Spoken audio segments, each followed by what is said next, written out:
शाह का दौरा, विधायकों में हलचल। केंद्रीय गृह मंत्री अमित शाह 29 अक्टूबर को उत्तर प्रदेश जा रहे हैं। विधानसभा चुनाव से पहले ये मेगा सदस्यता अभियान को हरी झंडी दिखाएंगे। इसके अलावा वो चुनावी तैयारियों पर राज्यों के पदाधिकारियों के साथ विचार विमर्श भी करेंगे। सूत्रों की माने तो इस विधानसभा चुनाव में यूपी के 1/3 विधायकों का टिकट काटा जाएगा। बीजेपी सूत्रों ने कहा है कि शाह के लखनऊ में रात भर रुकने की संभावना है। इस दौरान लगभग 100 मौजूदा विधायकों को हटाए जाने पर राज्य में चर्चा भी हो सकती है। ये 100 विधायक वे हैं जो जनता के बीच उपलब्ध नहीं रहते हैं, जिससे उन्हें असंतोष का सामना करना पड़ा। आपको बता दें कि बीजेपी के विधायकों में से ऐसे कई विधायक शामिल हैं जिन्हें 2017 के चुनावों से पहले पार्टी की संगठनात्मक ताकत की कमी के लिए अन्य दलों में शामिल किया गया था। सूत्रों ने कहा है कि कई अन्य लोग हैं जिन्हें पार्टी की इनकम्बेंसी का नुकसान किया है। उसके कारण पार्टी के पीएम नरेंद्र मोदी और मुख्यमंत्री योगी आदित्यनाथ की गुडविल को पार्टी के लिए भुनाने से रोका जा सकता था। ये भी बताया गया है कि 2017 में पार्टी संगठन में ताकत की कमी थी। अब पार्टी के लिए विधायकों को तोड़ने की बात कही जाती है। कहा जाता है कि पार्टी खुद को मजबूत करने के लिए दूसरी पार्टी के नेताओं की तोड़फोड़ करने में माहिर है। महासचिव रहे अमित शाह यूपी प्रभारी भी थे। बाद में उन्हें पार्टी का राष्ट्रीय अध्यक्ष बनाया गया, जो लोकसभा और एक विधानसभा चुनाव में पार्टी की शानदार जीत हुई। उन्हें इस जीत का मास्टरमाइंड बताया जाता है। सूत्रों का कहना है कि बीजेपी ने सामाजिक समरसता की ओर बेहतर बनाने के लिए अलग अलग जाति और वर्गों का पर फोकस करना भी शुरू कर दिया है। यही वजह है कि 29 से शुरू हो रहे नए सदस्यता अभियान में ज़्यादा से ज़्यादा अनुसूचित जाति और पिछड़े वर्ग के सदस्य बनाने पर फोकस रहेगा।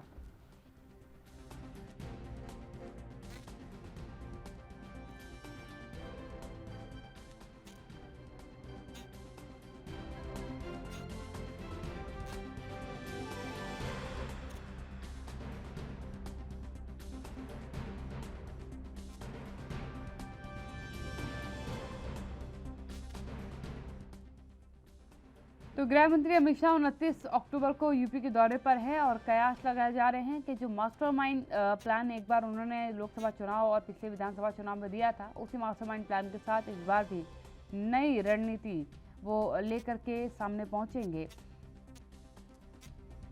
लेकिन एक अहम चीज कि 1/3 विधायकों के टिकट काटे जाने की उम्मीद भी जताई जा रही है। कारण सिर्फ एक, आम जनता के बीच सरोकार ना होना, आम जनता से मुलाकात ना होना और लगातार आती शिकायतें।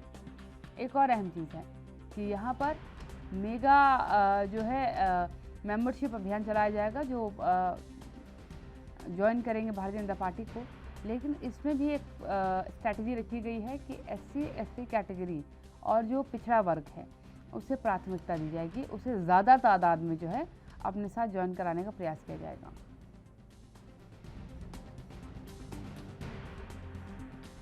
तो रणनीति लेकर के अमित शाह पहुँचेंगे हैं, 29 अक्टूबर को पहुँचेंगे और सियासत का पूरी जो सियासी बिसात है उसे बिछाते नजर आएंगे, क्योंकि आगामी समय में विधानसभा चुनाव होने वाले उत्तर प्रदेश में और इसके लिए बेहद ज़रूरी है कि सियासी बिसात मजबूती के साथ बिछाई जाए, क्योंकि अब कई राजनीतिक दल उत्तर प्रदेश में सरकार को चुनौती दे रहे हैं। चाहे आप असदुद्दीन ओवैसी के दल की बात कर लीजिए, आम आदमी पार्टी की बात कर लीजिए, प्रियंका गांधी वाड्रा लगातार आक्रामक रुख में है, अखिलेश यादव की बात कर लीजिए, प्रगतिशील समाजवादी पार्टी की बात कर लीजिए। बसपा देखिए, आप उसे फ्रेम में ले या ना ले, लेकिन बसपा एक पुरानी और एक बड़ा राजनीतिक दल रहा है उत्तर प्रदेश का, तो कहीं ना कहीं वो भी एक चैलेंज अपने आप में है, क्योंकि कुछ भी नहीं सही तो वोट काटने के लिए ज़रूर बसपा अपने हथियार चलाएगी, लेकिन क्योंकि समर्थन भी नहीं है खुला और खुला विरोध भी नहीं सामने आ रहा है। इसके साथ ही बाकी अन्य जो छोटे दल हैं वो भी कहीं ना कहीं लड़ते नजर आएंगे, जिसके बाद वोटों का वर्गीकरण बहुत ज़्यादा हो जाएगा, विभाजीकरण बहुत ज़्यादा हो जाएगा। उसके बाद जीत जो दर्ज कराना है वो अपने आप में एक बहुत जटिल कार्य है, जिसका प्रयास लगातार अमित शाह करेंगे। वो पहुंचेंगे क्योंकि तो यही प्रयास भी किया जाएगा।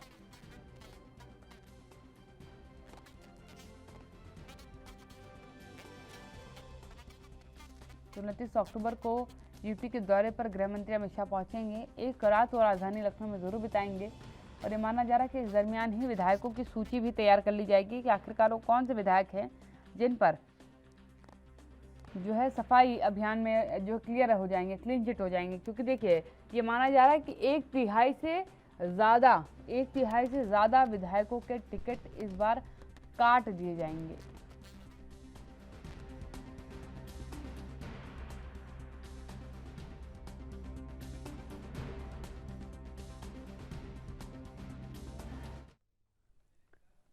मेरे साथ मेरे पैनल जुड़ चुके हैं, आपका परिचय कराती हूँ, चर्चा की शुरुआत करती हूँ। देवेंद्र प्रमुख जी मेरे साथ जुड़ चुके हैं, भारतीय जनता पार्टी से हैं। नसीम जी मेरे साथ जुड़ चुके हैं, कांग्रेस के नेता हैं। सबसे पहले मैं देवेंद्र प्रमुख जी आपके पास आऊंगी, क्योंकि जिसे थिंक टैंक कहते हैं भारतीय जनता पार्टी का, अमित शाह 29 अक्टूबर को पहुंचने वाले हैं उत्तर प्रदेश। और जो अंदर खेमे से सूचना आ रही है वो ये है कि 1/3 से ज़्यादा विधायकों के टिकट इस बार कट सकते हैं। देखिए काव्या जी, अमित शाह जी की आ रही हैं, आपने डिक्लेयर कर दिया है 29 तारीख में। उसमें एक चीज अलग से जोड़ दी जी कि 1/3 जो टिकट वाली बात है उसका कहना अभी जल्दबाजी होगा, लेकिन निश्चित जो है वो यूपी आ रहे हैं तो कोई ना कोई बड़ा मामला होना ही होना है कि अमित शाह जी की रणनीति जो है भारतीय जनता पार्टी के लिए विशेष रूप से है। और बिल्कुल काम की भी परीक्षा होनी है कि किसने क्या काम किया है, सरकार किस तरीके से काम कर रही है और जो समय बचा उसमें क्या करना है। उनका स्वागत है बहुत अच्छे से। और यूपी की जो स्थिति है वो कई बार माननीय प्रधानमंत्री जी, माननीय अमित शाह जी और माननीय राष्ट्रीय नेतृत्व ये मान चुका है कि उत्तर प्रदेश में जो सरकार चल रही है पूर्ण रूप से सफल रही है, सक्सेस रही है। वैश्विक महामारी के टाइम के समय जिस तरह से माननीय मुख्यमंत्री जी ने खुद को साबित किया, भारतीय जनता पार्टी को उत्तर प्रदेश में साबित किया है, निश्चित जो है उसमें तो माननीय मुख्यमंत्री जी की तारीफ के लिए और उनके काम की समीक्षा के लिए माननीय अमित शाह जी यूपी आ रहे हैं। उनका स्वागत है, धन्यवाद है। मैं इसको पहले ही आपको जो है अवगत करा रहा हूँ। चलिए नसीम खान जी, थिंक टैंक को अपने बुला रहे हैं यूपी में, विचार विमर्श करना है। और इस बार विचार विमर्श होना भी बेहद ज़रूरी है, क्योंकि आप भी आक्रामक रूप में उत्तर प्रदेश में अपनी भूमिका निभा रहे हैं। सपा भी है, प्रसपा भी है, AIMIM भी है, इस बार आम आदमी पार्टी भी है, कई कई राजनीतिक दल हैं। यानी विभाजीकरण होगा इस बार वोटों का, और अपने वोटों को बचा पाना ये कहीं ना कहीं बड़ी जंग होगी। देखिए काव्या जी, धन्यवाद पहले तो आपका कि आपने हमें आक्रामक भूमिका में मानना चालू कर दिया है। इस प्रदेश एक की नेता जनता तो कम से कम आपकी है, प्रियंका गांधी वाड्रा। इस समय मैं इसी पे आ रहा हूँ, क्योंकि हम पिछले 30 साल से सरकार में नहीं और हम कमजोरी की तरफ थे, लेकिन जिस तरीके से 3 साल से हमारी दीदी प्रियंका गांधी जी और अजय लल्लू जी के नेतृत्व में हमने संगठन पर काम किया, लोगों के मुद्दे पकड़ करके लोगों के लिए लड़े हैं, तो प्रदेश की जनता ये मान चुकी है कि केवल और केवल इस प्रदेश की समस्याओं का समाधान केवल दीदी प्रियंका गांधी की है। पहले तो मैं आपका धन्यवाद इस बात के लिए करना चाहता हूं कि आपके चैनल ने और आपने हमें जो है आक्रामक भूमिका में, विपक्ष की भूमिका में माना है। दूसरा, थिंक टैंक और चाणक्य की बात, इस देश के अंदर अमित शाह को चाणक्य और थिंक टैंक कहा जाता है। ये केवल हवा फैलाने का काम इस देश के नेशनल चैनलों ने किया है, बल्कि एक थिंक टैंक और चाणक्य जैसी स्थिति अमित शाह की कहीं भी इस देश के अंदर नहीं है। उसकी एक बड़ी वजह है कि अमित शाह के नेतृत्व में ही राजस्थान, छत्तीसगढ़, मध्य प्रदेश, पंजाब, ये सारे राज्य कांग्रेस ने छीने। उसके बाद दिल्ली केजरीवाल ने सफाया किया है, उसके बाद बंगाल में ममता बनर्जी ने पूरी तरीके से सफाया किया है। बिहार के अंदर ये इन्हें नीतीश और कांग्रेस आरजेडी गठबंधन ने पहले हराया था दोबारा, उसके बाद फिर महाराष्ट्र में भी ये सरकार उनकी गई है। ये लगातार चुनाव हारते जा रहे हैं, लगातार चुनाव हार रहे हैं, विपक्ष इन्हें हरा रहा है। ऐसा थिंक टैंक वगैरह का कोई वो नहीं। कुछ नहीं, मैंने इसलिए चाणक्य नहीं कहा है नसीम जी। चाणक्य का मतलब ही हो जाता कि जहां जाएंगे वहां विजय पताका लहराएंगे। थिंक टैंक का मतलब होता है जो एटलीस्ट इस स्थिति में लेकर के आ जाए जो पिछली बार से बेहतर हो। पश्चिम बंगाल में पिछली बार से बेहतर स्थिति में है, इसका मतलब है कि थिंक टैंक ने कुछ तो असर किया। मैं ये कह रहा हूँ कि जहां जाएंगे पताका नहीं फैलाएंगे, षड्यंत्र करने आ रहे हैं उत्तर प्रदेश के अंदर। रही बात आपने कहा कि बहुत सारे लोगों के टिकट कटेंगे, हाँ निश्चित रूप से टिकट काटेंगे ये लोग, क्योंकि जनता को ये दिखाएंगे अपनी नाकामी। 2 लोगों की नाकामी, केंद्र में बैठे हुए नरेंद्र मोदी जो देश के प्रधानमंत्री हैं और देश के गृह मंत्री अमित शाह, ये दोनों व्यक्ति देश के अंदर जिस तरीके से त्राहिमाम मचा हुआ है, जिस तरीके से कोरोना को लेकर के लोगों की लाशें गंगा के अंदर तैरी है, जिस तरीके से कोरोना की गंगा में तैरती लाशों को, गंगा के पास में गड़ी लाशों को पेट्रोल जलाने का काम योगी आदित्यनाथ की पुलिस ने किया है, जिस तरीके से गृह मंत्री के लड़के ने गृह मंत्री के इशारे पर किसानों को कुचलने का काम किया, जिस तरीके से उनके पूर्व गृह मंत्री ने चिन्मय नंद ने लड़कियों से मालिश कराई, इनके विधायक आपके जो उन्नाव के कुलदीप सेंगर, जिस तरीके से उनका नाम आया, जिस तरीके से हाथरस के अंदर नाबालिग बच्ची के शव को रात को छीन करके पेट्रोल से जलाने का काम किया, जिस तरीके से अरुण वाल्मीकि की हत्या की गई, जिस तरीके से प्रयागराज के अंदर एक लड़के को होटल में घुसकर पुलिस ने मारा, ये सारे दुर्गम कांड की नाकामी छुपाने के लिए ये विधायकों के टिकट काटकर विधायकों को दोषी ठहराना चाहते हैं। बल्कि पूरे देश के आप मनीष हत्याकांड की बात कर रहे हो, प्रयागराज की नहीं, गोरखपुर की घटना, कानपुर के व्यापारी मनीष हत्याकांड, ठीक मनीष हत्याकांड गोरखपुर का, मैं समझ गई थी, इसीलिए मैंने उसको करेक्ट कर दिया। देवेंद्र प्रमुख जी, ये तो लंबा ब्यौरा लेकर के बैठे हैं, वो भी उन घटनाक्रमों का जो बहुत नेगेटिव इम्पैक्ट के साथ जनता के सामने आता है। इन्होंने तो बड़ा लंबा ब्यौरा दे दिया, आपके कोविड काल से लेकर के अभी तक के सारे घटनाक्रम इन्होंने सामने रख दिए और कह रहे हैं कि इन सब ये सब आधार होंगे अगले चुनाव के, इन मुद्दों को ये उठाएंगे। आप किस आधार पर टिकट काटेंगे अब ये बता दीजिए। काव्या जी, सबसे पहले मैं इनका जवाब दूंगा कि बहुत अच्छा रहा कि ये क्वेश्चन आप मुझसे करते, शायद मुझे तब भी जवाब देना पड़ता, लेकिन इनके माध्यम से आया है, स्वागत है। पहले तो मैं इनकी याददाश्त के लिए अपने मित्र को ये बताना चाहूंगा कि ठीक है, लोकतांत्रिक तरीके से विरोध होना चाहिए, क्योंकि आप विपक्ष में बैठे हैं, आपकी जिम्मेदारी बनती है, कहीं ना कहीं आपको पैर टेकना है। और इस तरह कोरोना काल में एक मिसाल बनी है और आप लोग जो है उस समय शर्म नहीं आई। आपने कई नेताओं के नाम लिए, जब वैक्सीनेशन अमृत का काम कर रही थी तो आपके नेता कह रहे थे कि वैक्सीनेशन मत कराओ, इससे हो सकता है धर्म में बच्चे पैदा होने भी बंद हो जाए। इस तरीके भरमत करा के 6 करोड़ वैक्सीनेशन आपने खराब किया है, शर्म की बात है।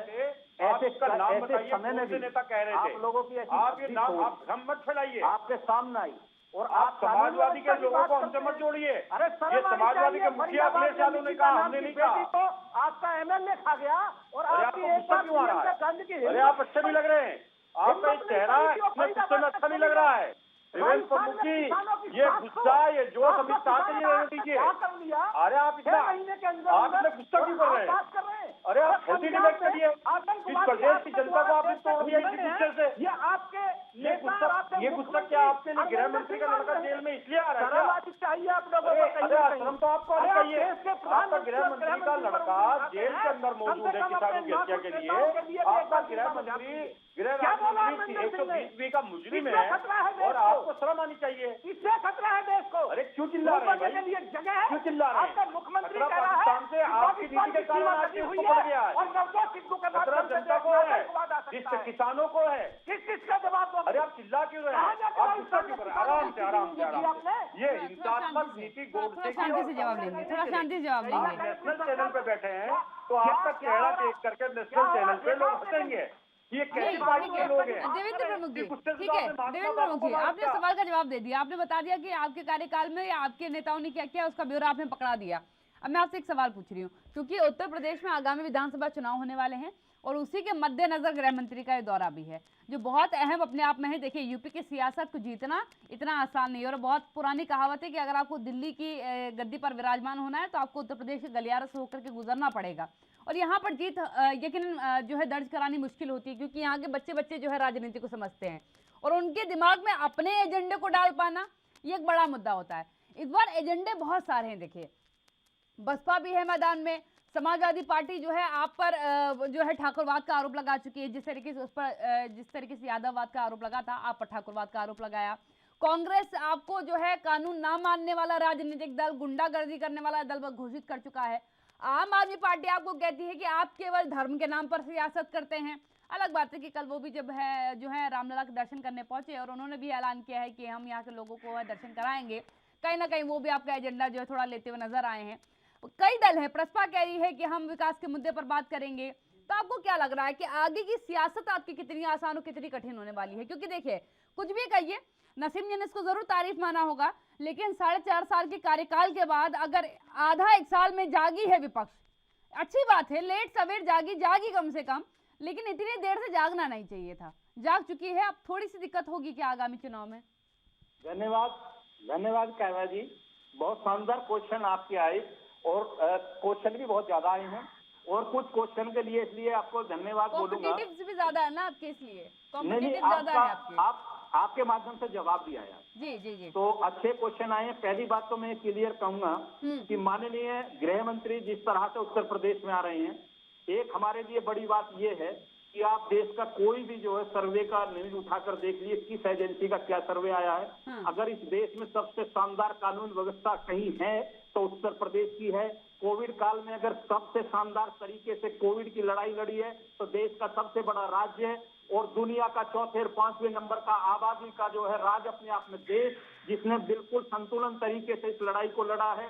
और तीसरी बात, ये किसान से लेकर मैं कहने जाना चाहता हूं कि ये धरने पर बैठे 1.5 लाख करोड़ का भुगतान उत्तर प्रदेश सरकार ने उन किसान भाइयों का जिनका 60 वर्षों से रुका हुआ था उसको करने का किया है। बड़ी संख्या में हमने उत्तर प्रदेश को जो बड़ी चीज है मेडिकल कॉलेज, जो सपना था पूरे उत्तर प्रदेश में 5 की संख्या नहीं थी, 4.5 वर्ष में हमने 30 लगभग कॉलेज वहाँ बनाने का काम कर रहे हैं। बड़ी हॉस्पिटल है, 500 हमने वो ऑक्सीजन प्लांट देने का काम किया है, जिसमें मैं कह रहा हूँ कि 60 वर्ष की अगर आप बात करें, 60 वर्ष उनके अपेक्ष में उसके सामने ले जाकर 7 वर्ष कैंसर गवर्नमेंट और 4.5 वर्ष उत्तर प्रदेश सरकार के आप सिर्फ रख दीजिए।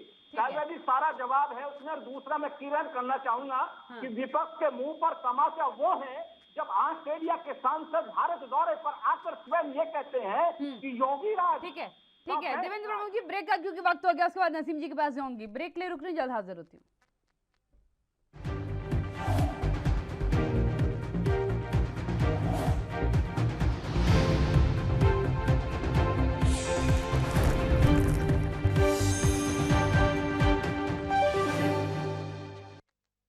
आपका स्वागत है। नसीम जी के पास जाऊंगी। नसीम जी, क्या कहेंगे आप? कानून व्यवस्था में बेहतरीन है, देवेंद्र प्रमुख जी कह रहे हैं, सर्वे कह रहे हैं कि ये आगे जो है यही सत्ता पे काबिज भी होने वाले हैं, बस इसीलिए थोड़ा सा और वर्क कर रहे हैं।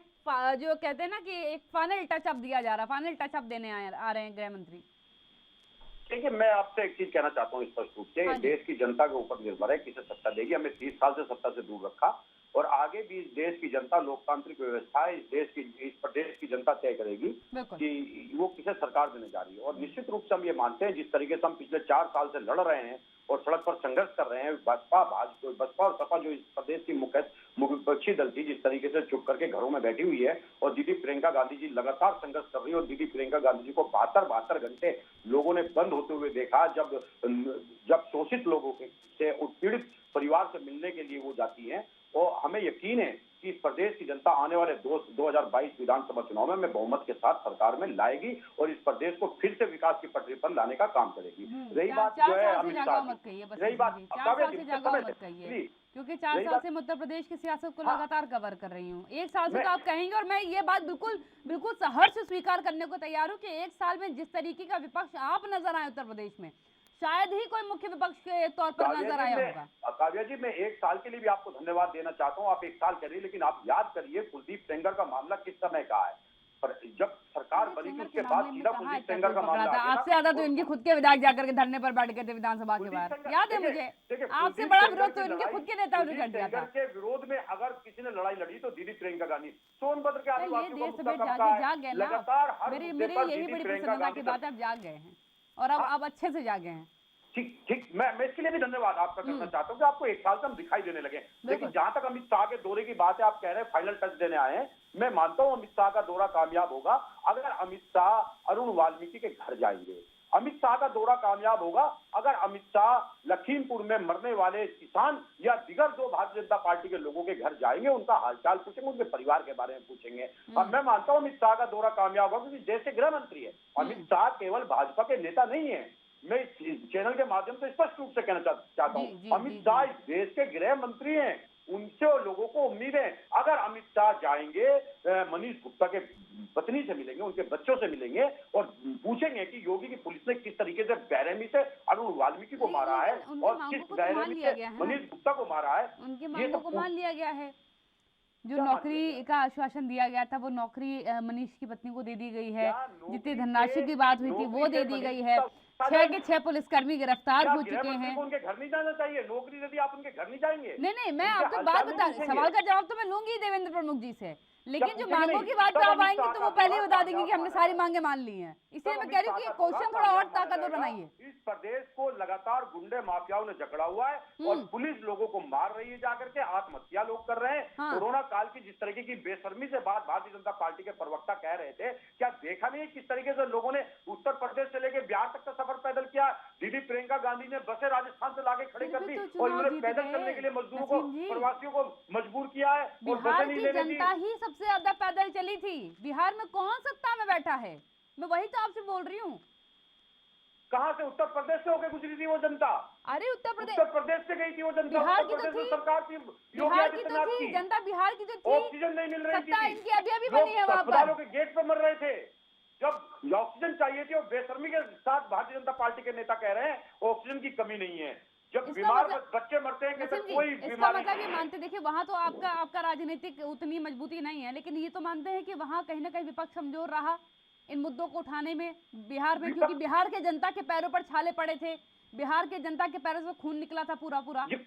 बिल्कुल रास्ता जरूर हमारा पार किया था उत्तर प्रदेश का, लेकिन जनता बिहार की थी। 10 लाख कोरोना किट लोगों को बांटी है कांग्रेस पार्टी ने। बसें राजस्थान के यहाँ से लाके दिए। फिटनेस चेक करो, आप राजस्थान वालों को बस न दे पाए, उत्तर प्रदेश वालों को बस दे रहे थे बैठ करके, उसमें भी आपका डेटा आधा गलत निकल गया। गलत मत करा करिए। देखिए मजबूती के साथ तर्क रखें कि सवाल आपका एक बड़ा खूबसूरत है, वही सवाल लूंगी मैं। एक बहुत तर्क शक्ति में जो बहुत अकाट्य बाण आपने मारा, उसी का जवाब लूंगी मैं। देवेंद्र प्रमुख जी के पास जा रही हूँ। देवेंद्र प्रमुख जी, बिल्कुल वाजिब बात है जो नसीम जी ने यहाँ पर रखी है कि लखीमपुर घटना जो हुई है वो यकीनन देश की एकमात्र ऐसी शर्मनाक घटना है जिसने पूरे देश के कानून व्यवस्था पर सवाल खड़ा किया। ये तो आप मानेंगे, क्योंकि एकाएक आकर के किसी को कुचल के मार देना, प्रोटेस्ट कर रहे लोगों को, उसकी देखिए जांच चल रही है। लेकिन क्या गृह मंत्री मुलाकात करने जाएंगे लखीमपुर खीरी में? चाहे भाजपा के जो कार्यकर्ता मारे गए उनके आवासों की बात कर लूँ, चाहे जो किसान मारे गए उनके घर की बात कर लूँ, क्या मनीष गुप्ता की पत्नी से मुलाकात करेंगे जिसको यूपी प्रशासन की वजह से जिसके पति की मौत हुई है, क्या उनसे मुलाकात करेंगे गृह मंत्री? क्योंकि ये हालिया 2 घटनाएं हैं अभी की। काव्या जी, आपके क्वेश्चन हैं बड़े शानदार गहन क्वेश्चन हैं, उनका जवाब देना इतना आसान काम तो नहीं होगा, क्योंकि अभी ये बात जो है आने वाले समय की है और भविष्य क्या तय करेगा ये वक्त बताएगा। लेकिन मैं एक चीज क्लियर करना चाहता हूँ कि लखीमपुर की घटना हो या है मनीष की घटना हो, दोनों पे आपने देखा है, बहुत अच्छे से बोल भी दिया है।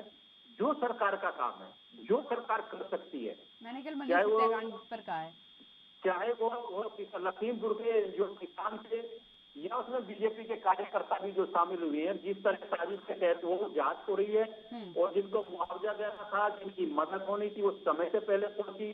किसान परिवारों में और जिन परिवारों में मौत हुई, पूरी सरकार की बात को सहमति जताई है और सेटिस्फाई हुए हैं। दूसरा में एक चीज, और मनीष की पत्नी ने स्वयं आकर बयान दिया है, तो माननीय मुख्यमंत्री जी की पूरी जो बात है उनसे तत्परता के साथ उनको मानती हैं और उनसे पूरी तरह संतुष्ट हैं और इसमें विपक्ष के पास कुछ बचता नहीं। अगर बचता है तो प्रियंका जी को एक बार जाके छत्तीसगढ़ देख लेना चाहिए। छत्तीसगढ़ के अंदर लगभग इसी 7 महीने में 600-700 किसान जो हैं वो आत्मदाह से लेकर उनसे मारे गए हैं।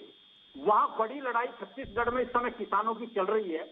कितना हो प्रियंका जी करती हैं और अरविंदर सिंह जी ने प्रियंका को स्वयं आकर बताया, सोनिया जी को, कि सिद्धू के माध्यम से। आप बहुत वरिष्ठ नेता है, देखिए आप बहुत वरिष्ठ नेता है, इसलिए आपको घेरना इतना आसान नहीं हो पाता, आपको घेरना भी इतना आसान नहीं हो पाता। लेकिन कभी कभी कहते हैं ना, जबान टंग ऑफ स्लिप हो जाती है आपसे भी।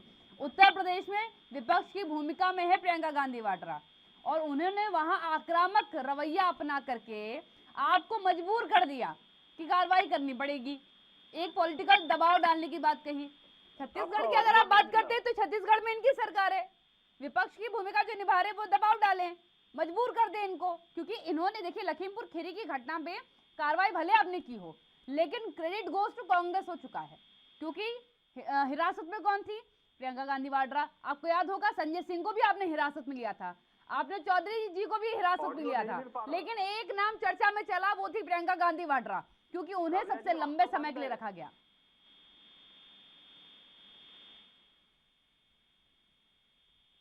प्रमुख साहब आवाज पहुंच रही है आप तक? चलिए, आवाज़ मेरी शायद उन तक नहीं पहुंच पा रही है, कुछ कनेक्शन का इशू हुआ होगा। नसीम जी, आप तक की मेरी आवाज़ आ रही है? ठीक है, चलिए, दोनों मेहमानों का बहुत बहुत धन्यवाद मेरे साथ चर्चा में शामिल होने के लिए, नसीम खान जी का भी और देवेंद्र प्रमुख जी का। देखिए, दोनों ने अपनी अपनी तरफ से पूरा प्रयास किया कि वो बचाव करें अपने राजनीतिक दल का, लेकिन देखिए, क्योंकि गृह मंत्री का दौरा है, अपने आप में खास है और उत्तर प्रदेश की सियासत के लिए बेहद अहम है।